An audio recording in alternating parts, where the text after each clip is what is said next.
Hello everyone. आज हम Sanskrit optional के पेपर फर्स्ट के बारे में डिस्कस करेंगे कि इसमें क्या क्या क्या कौन कौन सी चीज़ें आती हैं। तो फर्स्ट पेपर में पहले इंट्रोडक्शन में दिया है कि there will be 3 questions as indicate in the question paper. जो आपके क्वेश्चन पेपर में रहेगा 3 questions paper must be answer in Sanskrit, जिसको आपका संस्कृत में आंसर देना होगा। रिमेनिंग क्वेश्चन जो शेष बचे क्वेश्चंस हैं answer must be either in Sanskrit, या तो आप संस्कृत में दे सकते हो या तो हमें उनका संस्कृत में आंसर देना है या तो किसी और लैंग्वेज में। ठीक है, इसके बाद चलिए सेक्शन ए में देखते हैं। सेक्शन ए में है साइलेंट फीचर्स ऑफ ग्रामर, जिसमें आपको पढ़ना है संज्ञा, संधि, संज्ञा पढ़ना है, संधि पढ़ना है, कारक पढ़ना है, समास पढ़ना है। इसके बाद सेकंड में ये सारी चीज़ें ग्रामर के पोर्शंस पढ़ने हैं।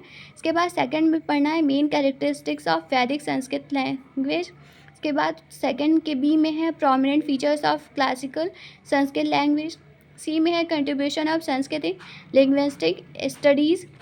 इसके बाद थर्ड पढ़ना है जनरल नॉलेज ऑफ, किसकी जनरल नॉलेज चाहिए, लिटरली हिस्ट्री ऑफ संस्कृत की, principal trends of literally criticism की, Ramayana Mahabharata, origin and development of literally, journal of Mahakavya रूप का, जिसमें ड्रामा है, कथा, आख्यायिका, चंपू, खंड का, मुक्तक। ठीक है।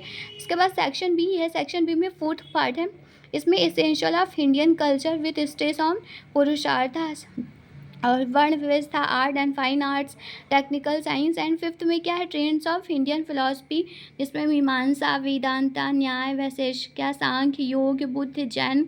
और इसके बाद आपको शॉर्ट में ऐसे भी लिखना है जिसको सिर्फ संस्कृत में ही लिखना है। ठीक है। इसके बाद कुछ पैसेज दिए होंगे उसको करना है।